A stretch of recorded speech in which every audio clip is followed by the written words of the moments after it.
Hello दोस्तों, आप लोगों में से बहुत सारे लोग आरआई भोपाल वाली वीडियो के बाद कह रहे थे कि आरआई अजमेर पे वीडियो लाओ। तो आप लोगों की डिमांड के लिए मैं आरआई अजमेर पे वीडियो लेके आया हूँ आज। तो जैसे कि आप लोग कह रहे थे कि इसकी एलिजिबिलिटी क्या है, कि मेरा इतना मार्क्स है, क्या मुझे आरआई अजमेर में मेरा हो जाएगा, क्या सीट मैट्रिक्स क्या है, फ़ीस स्ट्रक्चर क्या है, कट ऑफ क्या है। तो ये सारी चीज़ों के बारे में आज हम इस वीडियो में बात करने वाले हैं। ठीक है, तो सबसे पहली बात, जैसे कि आप लोग देख सकते हो, ये आरआई अजमेर का इन्फॉर्मेशन ब्रोक्योर है। ठीक है, ये आप देख सकते हो, ये लास्ट ईयर का इन्फॉर्मेशन ब्रोक्योर है जो आरआई अजमेर ने रिलीज़ किया था। इस ईयर का अभी तक इन्होंने रिलीज़ नहीं किया है। मैं अभी रिजल्ट के बाद रिलीज़ करें, जब ये लोग अपना रजिस्ट्रेशन फॉर्म निकालेंगे तब। ठीक है, तो चलो वीडियो को बिना देर के वीडियो को स्टार्ट करते हैं। ठीक है, तो सबसे पहली चीज़ जो एलिजिबिलिटी है वो क्या है, आरआई अजमेर में जाने के लिए आपको क्या कैसे एलिजिबल होना पड़ेगा। ठीक है, जैसे कि आपको पता है कि आपको जो आपकी 12th है वो आपको पास करना चाहिए। ठीक है, आप अगर साइंस बैकग्राउंड से हैं तो आप फिजिक्स, केमिस्ट्री, मैथ, बायो, इन्हीं 4 सब्जेक्ट्स में से आपके सब्जेक्ट्स रहे होंगे। तो इन्हीं 4 सब्जेक्ट्स के ही आपको एग्ज़ाम देना था, मतलब आप दिए भी होंगे। 4 सब्जेक्ट्स के ही एग्ज़ाम एनसीईटी में एज ए डोमेन सब्जेक्ट आपको देना है।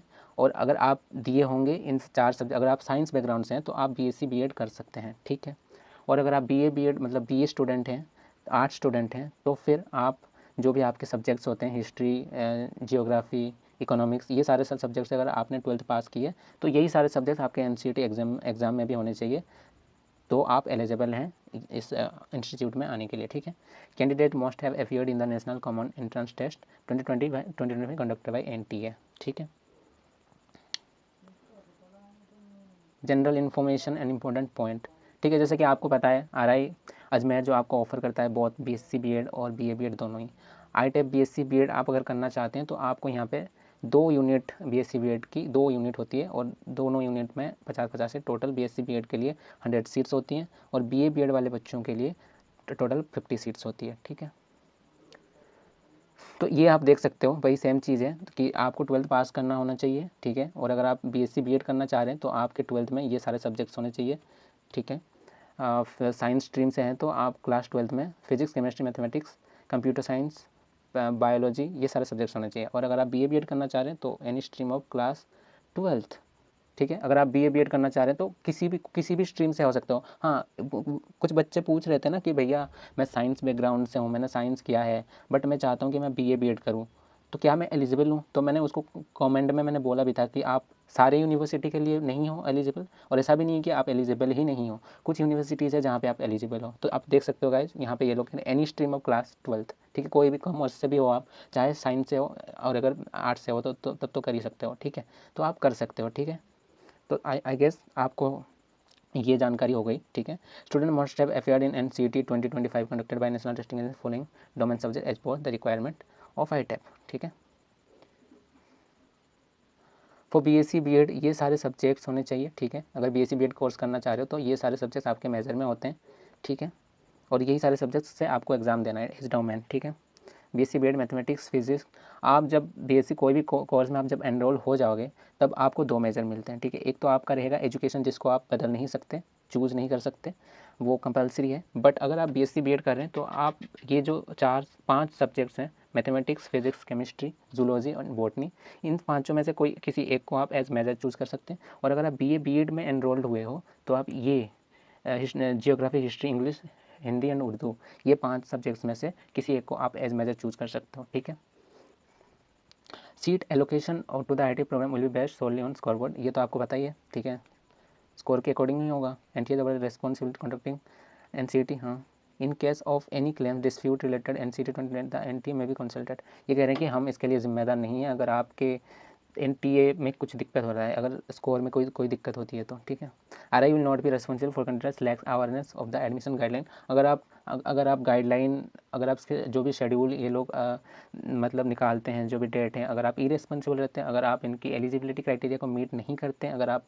इनके रूल्स को नहीं फॉलो करते हैं, तो आरआई उसके लिए रेस्पॉन्सिबल नहीं है। अगर आप इरेस्पॉन्सिबल हैं तो, आप खुद जब इरेस्पॉन्सिबल हैं तो। ठीक है, it is the sole of responsibility. ये तो वही बस फालतू की बातें हैं। ठीक है, candidate have to deposit registration fees of RS 500 in the RI bank account as for the given below. ठीक है, ये सारे बच्चों के लिए नहीं है, यहाँ भी कैटेगरी होती है। ठीक है, कैटेगरी का रोल होता है। अगर आप ST SC I guess PWD भी, ठीक है। अगर आप ST SC से बिलोंग करते हैं तो आपको 500 रुपीज़ देने पड़ते हैं। बट अगर आप OBC जनरल EWS से हैं तो आपको शायद आप मतलब जनरल और OBC को तो 1000 रुपीज़ तो देना ही पड़ता है। बाकी I am not sure about EWS, ठीक है।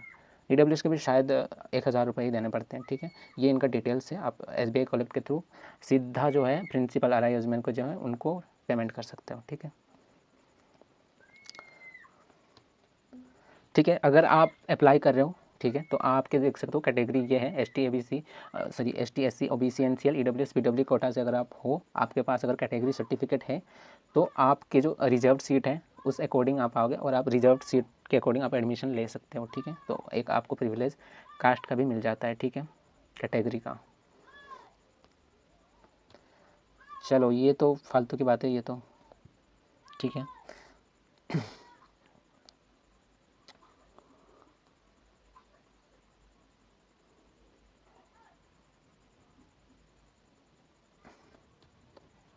एक और चीज़, the OBC candidate who belong to non criminal and whose caste appears in the central list of the OBCs only shall be eligible to be considered for admission under the OBC category.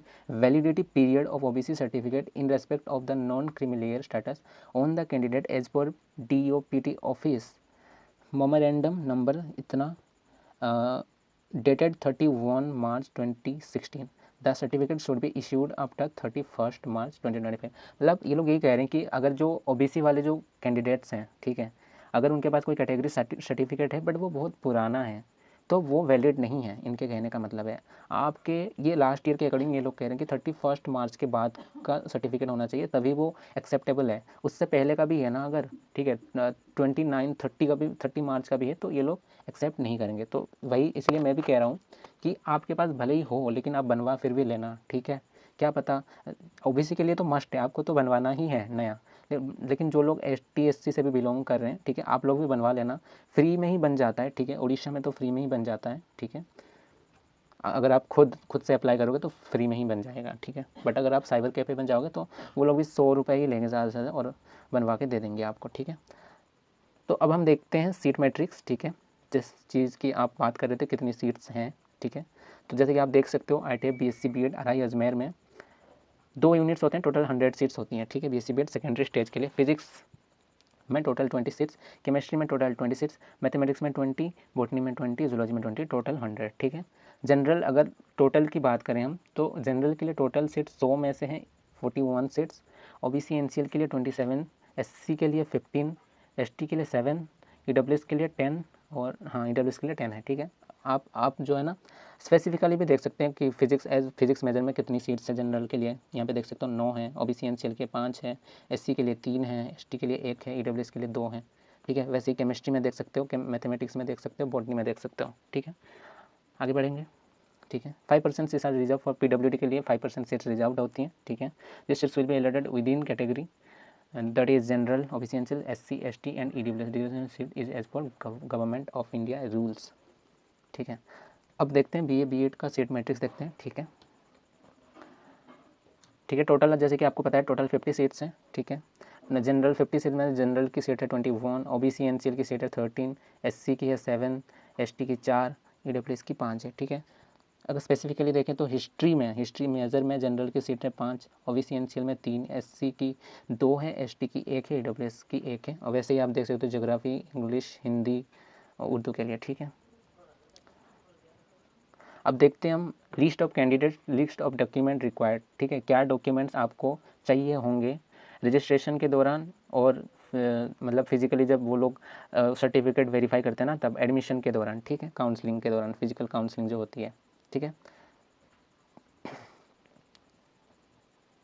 Candidates shall be required to upload copies of relevant certificate document at the time of applying as applicable and produce the same certificate document in the original form at the time of counseling, ठीक है। जब आप form भरोगे ना, जब आप registration करोगे तब जो फॉर्म्स आप भरोगे ओरिजिनल वही सेम ओरिजिनल डॉक्यूमेंट ही आपको काउंसलिंग के टाइम पे भी वहाँ जाके देना पड़ेगा, ठीक है। तो क्या डॉक्यूमेंट से देख लेते हैं। क्लास 1 मार्कशीट यानी कि क्लास 10th की मार्कशीट और certificate in the name of the candidate, ठीक है। Indicating date of birth, parents name, ये सारी चीज़ें होते हैं, ठीक है। डेट ऑफ बर्थ का उनको जो है प्रूफ मिलता है वो पेरेंट्स नेम का, ठीक है। उसके बाद क्लास 12 मार्कशीट और सर्टिफिकेट चाहिए। Name of the candidate must match with the NCERT 2025 form, ठीक है, ये तो होता ही है, ठीक है।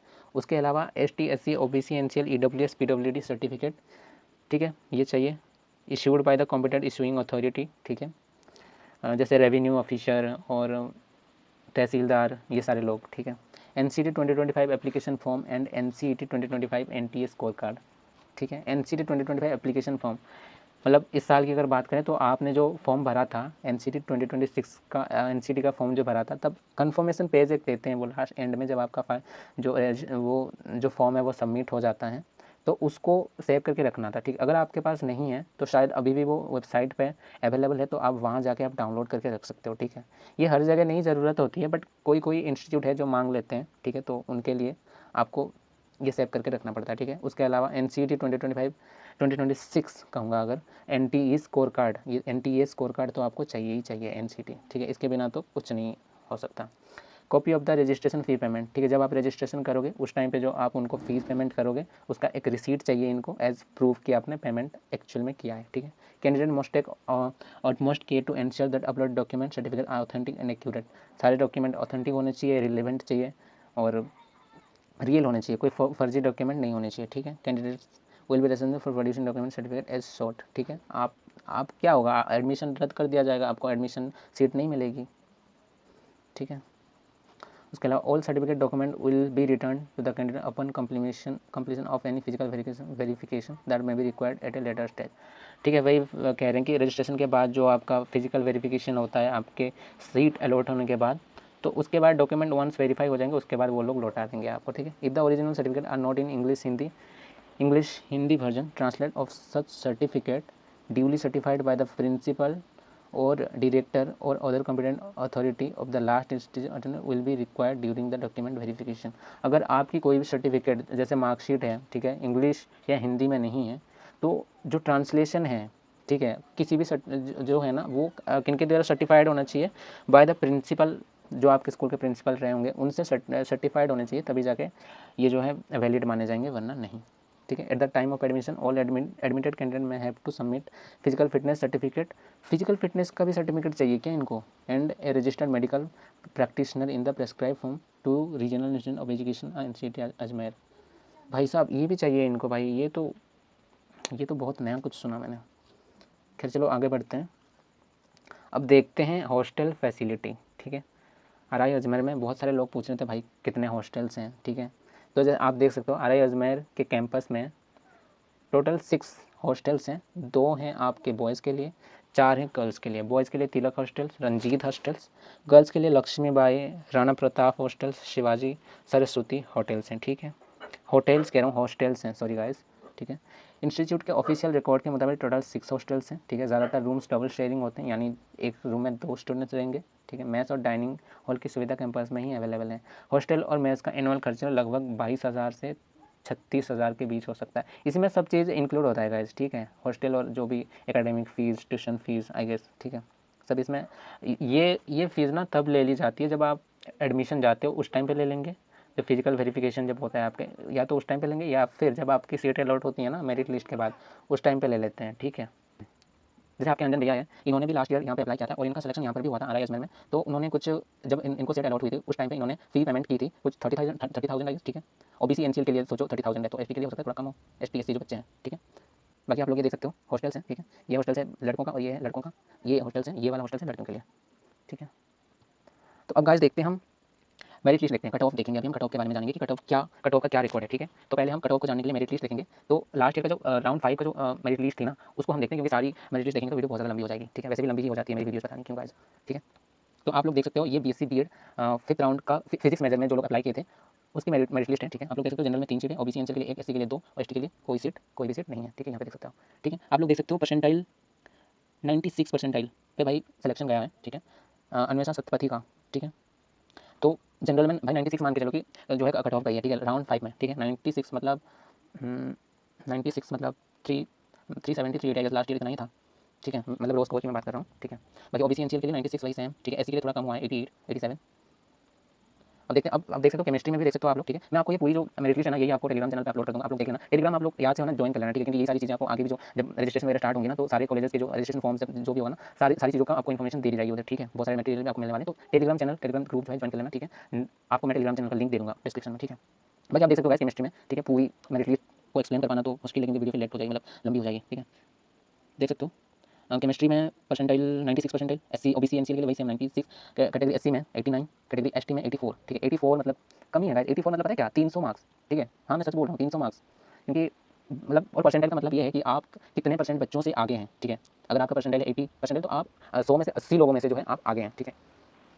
तो आप देख सकते हो भाई कितने 300 नंबर पे कितने मार्क्स बन रहे हैं, 80%, ठीक है। ईडब्ल्यूएस के लिए देख सकते हो आप 93 परसेंटाइल।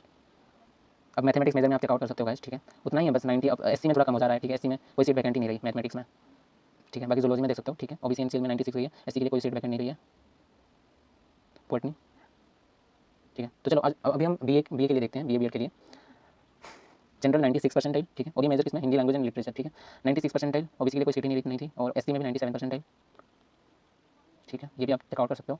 एससी में, एससी के लिए कोई सीट नहीं है इंग्लिश मेजर में, बस जनरल के लिए एक ही सीट थी बस जियोग्राफी में, और वो 99 परसेंटाइल पे, 99 परसेंटाइल फिफ्थ राउंड 99.60, भाई साहब सीट भी तो कम होती है, ठीक है।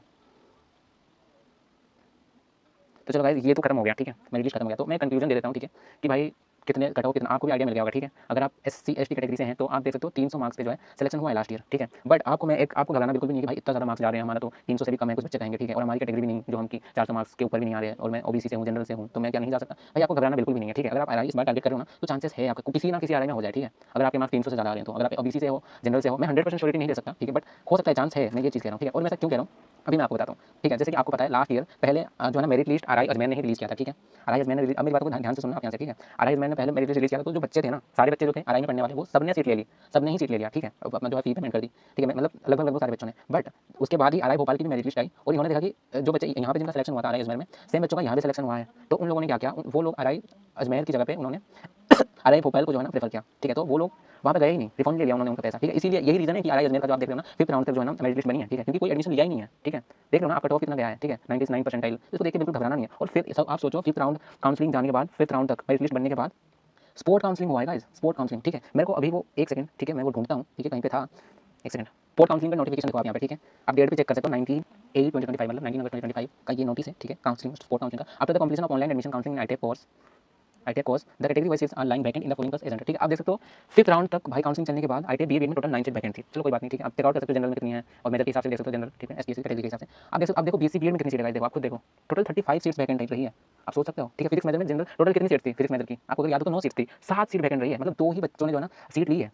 और ये सारे बच्चे ना स्पोर्ट काउंसलिंग में जो भी बच्चे गए होंगे ना, उस हिसाब से सिलेक्शन हुआ होगा। अब सोचो अगर जो मतलब जो बच्चे जिन बच्चों का मार्क्स ज़्यादा था वो लोग आरआई भोपाल चले गए, कोई जिसको जहाँ जाना था वो लोग चले गए। अब सोचो जो बच्चे गए होंगे उधर उनका क्या मार्क्स रहा होगा, 400 के ऊपर नहीं, 400 के ऊपर तो नहीं, 400 के ऊपर वाले तो भोपाल चले गए, ठीक है। 300 के ऊपर आपको भी लग रहा है ना, चाहे जनरल किसी भी कैटेगरी का बच्चा हो, ठीक है ना, 300 के ऊपर। तो भाई क्यों आप घबरा रहे थे कि आपका आरआई में नहीं होगा सिलेक्शन। आप खुद देखो भाई स्पोर्ट काउंसलिंग में कितनी सीट वैकेंट रही, कोई लेता ही नहीं है सीट, और इस बार तो 4 खुल गए हैं। और पिछली बार ओडिशा वाले 40% स्टूडेंट्स जो हैं आरआई भोपाल के आप देख लोगे ना, तो वो ओडिशा के स्टूडेंट्स हैं, ठीक। ओडिशा में बहुत ज़्यादा स्टूडेंट्स अप्लाई करते हैं, आई डोंट नो क्यों, ठीक है, बट बहुत ज़्यादा स्टूडेंट्स अप्लाई करते हैं।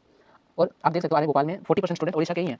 बट इस बार क्या हुआ, आरआई भुवनेश्वर आ गया क्योंकि ओडिशा का ही है। तो आपको क्या लगता है अब ओडिशा के जो बच्चे हैं वो आरआई भुवनेश्वर नहीं जाएंगे, तो आपको क्या लगता है आरआई भोपाल का जो कट ऑफ है वो पिछली बार की तरह इस बार भी बहुत ज़्यादा हाई जाने वाला है, क्या लगता है आपको, आप खुद सोचो ना। इसीलिए मैंने उस वीडियो में कहा था कि आप लोग जो कह रहे हो ना कि जो बढ़ेगा वो नहीं बढ़ेगा, मुझे नहीं लगता कि बढ़ेगा, और बढ़ेगा भी तो बहुत ज़्यादा नहीं बढ़ेगा, बहुत ज़्यादा डिफरेंस नहीं देखने को मिलेगा। मैं घटेगा कि नहीं गारंटी नहीं ले रहा हूँ, बट बढ़ने का गारंटी ले रहा हूँ कि इतना 20 मार्क्स से ज़्यादा नहीं बढ़ सकता उसका कट ऑफ लास्ट ईयर के कंपैरिजन में, ठीक है। तो आप घबराओ बिल्कुल नहीं, आप आरआई टारगेट करो तो आपका हो जाएगा, ठीक है, क्योंकि इस बार आरआई 4 आरआई खुल गए हैं टोटल, आरआई मैसूर भी ऐड हुआ है, ठीक है। तो आपको घबराना बिल्कुल भी नहीं है, ठीक है। तो कहने का मतलब ये था। बाकी अगर फिर भी आपके कम मार्क्स आ रहे हैं, और अगर आप ऐसा आपको लग रहा है कि मैं कमेंट्स पढ़ रहा था कि भैया मेरे तो 200, कोई कह रहा है मेरे 200 मार्क्स हैं, मैं इस कैटेगरी से हूँ, ओबीसी से हूँ, या मैं किस यूनिवर्सिटी में जा सकता हूँ, प्लीज़ बता दो ये कर दो, ठीक है। हालांकि उस पर मैं वीडियो लेके आऊँगा, बट आप लोग के लिए एक और चीज़ मैं बता देता हूँ, ठीक है। ये जो सारी जो आपकी क्वेरीज है ना, जो भी टेंशन आपको हो रही है, इसकी टेंशन लेनी नहीं है, क्योंकि आप ये सारी टेंशन आप हम पे छोड़ दो, ठीक है। आपके अंजन भैया ने आपके लिए बहुत अच्छा सोचा है, ठीक है। कुछ आ रहा है आपके लिए सरप्राइज, आगे मैंने थोड़ा बता भी दिया था, ठीक है, कि एक मेंटरशिप ला रहे हैं वो, जहाँ पे आपको सारे सीनियर्स आपके जो है मेंटर करेंगे इन्हीं चीज़ के रिगार्डिंग, ठीक है। ये जो आपको टेंशन हो रही है ना कि सीट मेरे को मिलेगी नहीं मिलेगी, कहाँ पे होगा नहीं होगा, मेरे कम मार्क्स बन रहे हैं, देखो आप कम मार्क्स अगर आपके बन रहे हैं तो इसका मतलब है कि आपको ज़्यादा से ज़्यादा यूनिवर्सिटी में आपको रजिस्ट्रेशन करना पड़ेगा, ठीक है। अगर आपके बहुत ज़्यादा मार्क्स आ रहे हैं 400 के ऊपर आ रहे हैं फिर तो आपके आरआई में हो ही जाना है, ठीक है। आप किसी भी कैटेगरी से हो तो आपको खाली आरआई में करना पड़ेगा। लेकिन कोई बच्चा है जिसके 250 नंबर आ रहे हैं, 200 नंबर आ रहे हैं, तो आपको आप ऐसे नहीं कर सकते एक आधे में कर दोगे और बस ऐसे ही बैठ जाओ शांति से, ये नहीं कर सकते हो ना। आपको ज़्यादा से ज़्यादा यूनिवर्सिटी में करना पड़ेगा, उसके लिए ज़्यादा पैसे लेंगे, फीस है ना, और फीस बहुत ज़्यादा होती है, ठीक है, रजिस्ट्रेशन फीस। इसीलिए ही हमने लॉन्च किया है और हम आपका पैसा बचाना चाह रहे हैं, ठीक है। आपको हम जो आपके मार्क्स के हिसाब से कैटेगरी के हिसाब से हम आपको सजेस्ट करेंगे कि आपको इस यूनिवर्सिटी में करना चाहिए और आप उसमें करना, और देखना आपको रिजल्ट मिलेगा, आपका होगा सिलेक्शन, ठीक है। ठीक है, आपकी फीस आपके बजट के अनुसार, ठीक है, हम आपको सजेस्ट करें।